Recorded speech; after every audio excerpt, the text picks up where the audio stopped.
ఆయన ఏ డెసిషన్ తీసుకున్నా something special. Party activity అయినా, ప్రభుత్వంలో కీలక నేతగా అయినా ఆ లీడర్ నిర్ణయాలు వెరీ వెరీ ఇంట్రెస్టింగ్. పార్టీపై తమ పార్టీ తరపున గెలిచిన ఎమ్మెల్యేల పనితీరుపై సీరియస్ ఫోకస్ పెట్టారు జనసేనాని పవన్ కళ్యాణ్. ఎమ్మెల్యేలతో 1-to-1 మీటింగ్ పెట్టడమే కాదు, నియోజకవర్గాల వారీగా 5-man కమిటీలకు ప్లాన్ చేస్తున్నారు. పవర్ మార్క్ పొలిటికల్ ప్లానింగ్ ఏంటి? రాబోయే ఎన్నికల కోసం సంసిద్ధమవుతున్నారా?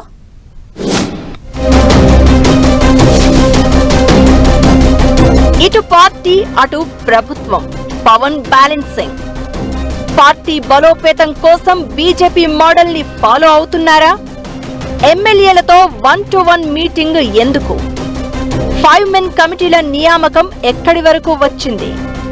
22న జరిగే సమావేశంలో ఏ అంశాలపై చర్చిస్తారు? డిప్యూటీ సీఎంగా పలు శాఖలకు మంత్రిగా బాధ్యత నిర్వహిస్తూ మరోవైపు జనసేన పార్టీ అధినేతగా తన మార్క్ డెసిషన్స్ తీసుకుంటున్నారు పవన్ కళ్యాణ్. ఏపీలో కూటమి ప్రభుత్వం కొలువు తీరిన తర్వాత జనసేన పార్టీని గ్రౌండ్ లెవెల్లో మరింత బలోపేతం చేయడంపై ప్రత్యేక దృష్టి పెట్టారు. ఎన్నికల్లో సాధించిన అఖండ విజయాన్ని కేవలం అధికారానికే పరిమితం చేయకుండా పార్టీ క్యాడర్ను గ్రౌండ్ నుంచి పటిష్టం చేసి తిరుగులేని శక్తిగా మార్చాలన్న వ్యూహంతో ఉన్నారట. ఈ క్రమంలోనే ఈ నెల 22న మంగళగిరిలోని పార్టీ ప్రధాన కార్యాలయంలో భారీ స్థాయిలో ఒక కీలక సమావేశం నిర్వహించబోతున్నారు. ఈ మీటింగ్ లో ఇటీవల నామినేటెడ్ పదవులు పొందిన నేతలకు ప్రాధాన్యత ఇస్తూ పార్టీ భవిష్యత్ కార్యాచరణను సిద్ధం చేయనున్నారు. ఇప్పటికే Pawan Kalyan 5-man committee proposal తెచ్చారు. తన నియోజకవర్గం పిఠాపురం నుంచే 5 సభ్యుల టీం కాన్సెప్ట్ ను అమలు చేస్తున్నారు. 22న పార్టీ కీలక సమావేశం ఉన్న నేపథ్యంలో పవన్ ఎమ్మెల్యేలతో 1-to-1 భేటీ అవడం ఆసక్తికరంగా మారింది.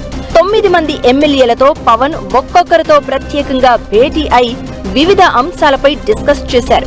ఇప్పటి వరకు నియోజకవర్గంలో చేపట్టిన అభివృద్ధి కార్యక్రమాలు, సంక్షేమ పథకాల అమలు, ఆన్ గోయింగ్ ప్రాజెక్ట్స్ వివరాలు, నియోజకవర్గంలో ఉన్న సమస్యలతో పాటు పార్టీ కార్యక్రమాల నిర్వహణపై చర్చించారు. ఎమ్మెల్యేలను వివరాలు అడిగి తెలుసుకున్నారు.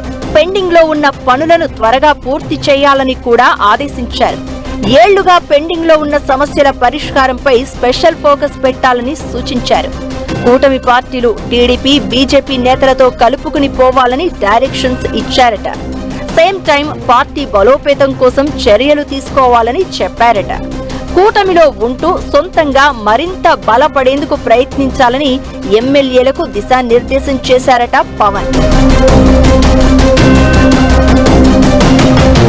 అధికారంలోకి వచ్చి 18 నెలలు అయిపోవడంతో పార్టీ నిర్మాణంపై కాన్సంట్రేట్ చేయాలని భావిస్తున్నారట పవన్ కళ్యాణ్.